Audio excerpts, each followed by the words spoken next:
Hi, everyone. This is Inside the TMC family. And today I have with me someone who I love to see whenever I can in the industry, Kurt Reisig, who is the chairman of American Pacific Mortgage. Hi, Kurt. Hey there, nice to see you, Faith. I wish we were seeing each other face to face, but it's nice to see you any way we can. I agree completely, and we'll have to make that happen sometime very soon. Yes, And yes. since we haven't had that opportunity, we've been doing some having some conversations with some of our lender members in network so that everybody gets a chance to know them a little bit better. So would love to find out from you, what was your first job ever? First job ever. Well, I grew up in a farm town. I'm a farm boy. Grew up in a farm town about 100 miles south of San Francisco. And my first job, I think it was around 10, was picking plums, really with prunes in an orchard. So hands and knees, picking up fruit off the ground, putting it in a crate, and I got paid 42 cents like about a 20-gallon box that I could pick up. I wasn't successful. My first day, I learned that you don't eat the product for a variety of reasons. It slows down your progress. But second, after a couple of hours of taking bites of prunes, it's Other challenge there, I think. Yeah. are exposed that that was the first job. In fact, Sorry. I didn't have a job outside of agriculture until I was 22 years old. So I had a whole litany of jobs in agriculture as a young man. Well, I can appreciate that. I'm a farm girl from Iowa, so can appreciate the whole farming aspect and getting your hands a little dirty. But honestly, that's one of the best first job stories I've heard. So I love And that. so coming to today, that's my one of my primary forms of recreation is not eating prunes. It's digging in the dirt. I got an organic garden, and I spend my time out there on my hands and knees, just digging in the dirt. That's one of my favorite things to do. Fantastic. Tell me how you got into the industry and how long you've now been in. So this year, here in a few months, actually, I'll celebrate, see, 86, hit my 35th year in the business. And like many people, when you hear their stories, they happen to kind of come into it through the side door. I wasn't looking for a job in the mortgage business. I'd been working for Shell Oil Company coming after I got out of college for 6 years, negotiating oil and gas contracts and leases. But I decided I didn't want to live in Texas anymore. Nothing against Texas, everybody, and wanted to get back to California. So I came back to California. I thought I was going to go into commercial real estate, but on a whim, my last day of interviewing, walked into a bank and applied for a job as a loan officer, having no idea what a loan officer was. And so my dad, who was a seasoned veteran of real estate, though, knew something about that. So I called my dad and said, "Hey, Dad, I got offered this job as a loan officer. What do you think?" And he said, "Son, loan officer, any idiot can do that. You'll do great." And so with that ringing endorsement and the realization, I did just enough homework at the time to realize the magnitude of the potential that existed in the industry, and how as opposed to the commercial real estate that had a 2 to 3 year kind of internship where you got paid nothing while you were an indentured servant to somebody. And then there was a mortgage side, which the sky was the limit. It just all came down to the quality and quantity of the effort that you were willing to put into it. And with that, I actually took a 60% pay cut to be able to get back to California and go work for a regional bank doing home loans. But look at where it got you. I'm surprised you kind of Worked out okay so far. worked out great, I would say. Back in that day when you kind of just jumped in, What was the one thing that now looking at it that you wish you would have known then that now seems like super clear to you? Golly, Ned. I mean, there's so many things you learn along the way in a career and in the business. Hmm.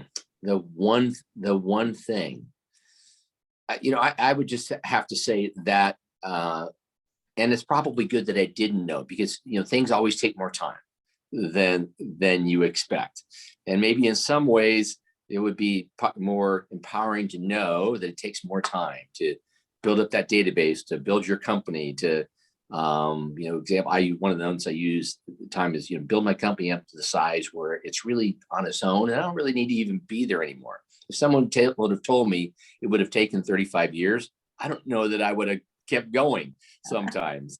And But the flip side is, it may fall into some of those categories, is that sometimes the things we think we want to know, we're better off not knowing. And so that's a kind of a roundabout way of not really giving you an answer.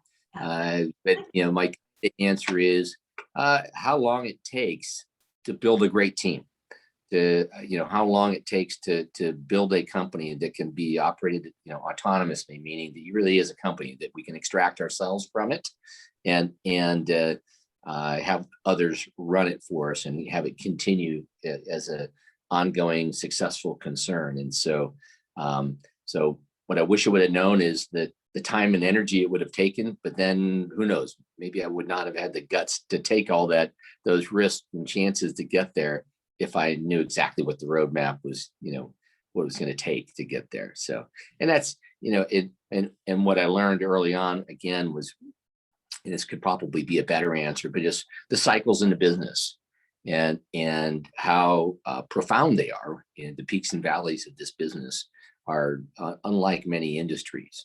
And so it took me, 1.5 cycles to really learn the lesson and then understand how important it is to be agile and to pivot quickly as a company when things begin to change, like the interest rate market, like, kind of the market we're nosing into right now. So anyway, so there's 2 really good non-answers. I like both of those really good non-answers. If you've been in for a while, you know that the cycle thing does hit you hard, especially the first time that you go through it. And then after that, you just kind of know almost to expect it Mhm. after a while, that we've been in this one and now we're heading a different way.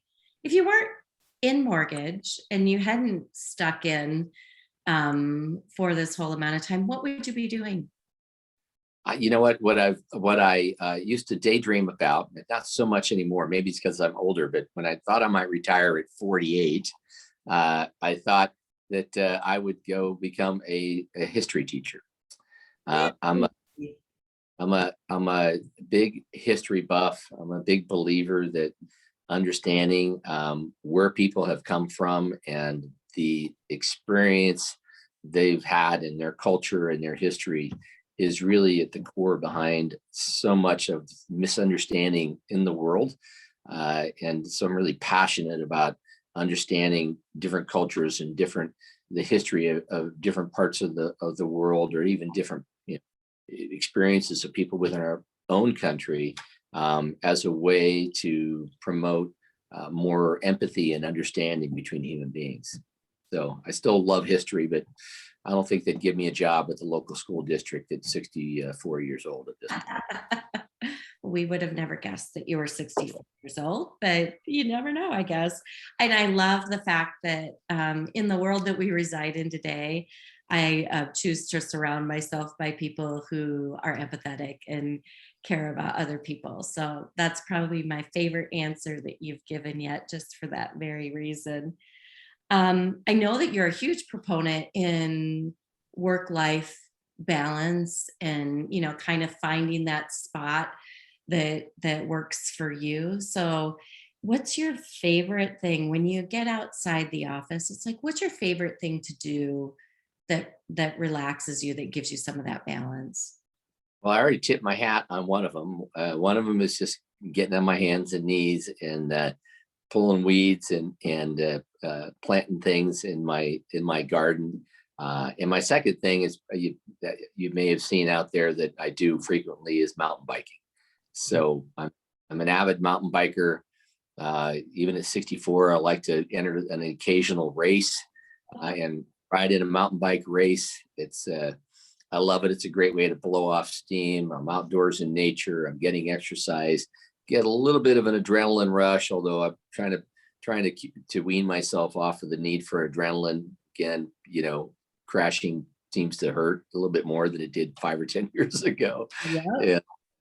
But for me, it's a great way to clear the head. And as you led into this question, life balance is really hard to achieve, and I do feel that because of the pressures of this business, it's really important for people in this business to have sustained success over many years, is to find outlets that fill their cups in other ways, or help dissipate the stress and all the things that come with the roller coaster ride that this business can be at times. So really a big proponent of that. And I have a saying for it. I know I'm giving you longer answers maybe than you anticipated, but people ask me all the time, how do you get life balance? Well, one aspect of it is just make the resolve of, here's the things I want to do with my time. The other thing is how do you make sure you have the time to do that? And one of the things I say all the time is, if you want balance, you have to buy it, which means there's always going to be a trade-off, right? Utopia generally doesn't exist. So if you want more time, you have to find a way to give it to yourself. Oftentimes you have to buy it, which means paying someone else to do the things that you can dish off, so you can take that time and play. You're not going to make more money. You may make less money, but you've acquired your time back, which is the only things in the world you can't, purchase, regardless of how much money you have. But you can take what you have and get a little bit more of that time to create balance for yourself. Yeah. And those are great words of wisdom, I think, for people in our industry, especially after a year like this last year. And for me, it's been, as you grow older, you realize that the things that are important to you, Yeah. and that you're not guaranteed time necessarily. So Nope, you are not. Always love talking to you. We always have such great conversations. I really Even short. even when they're short, and we're not in person. Yeah. But we really do appreciate that, everything that you've done to participate in the network. Always have great ideas and strategies, either personally or professionally. And thank you for doing this with me today. You're so welcome. I want to thank you guys. You guys bring a tremendous amount of value to your members and your industry. As a member of the last few years, I've really enjoyed the events, the functions, just everything you guys do. You do it right, you do it well. So thanks a lot. Thank you, Kurt. All right.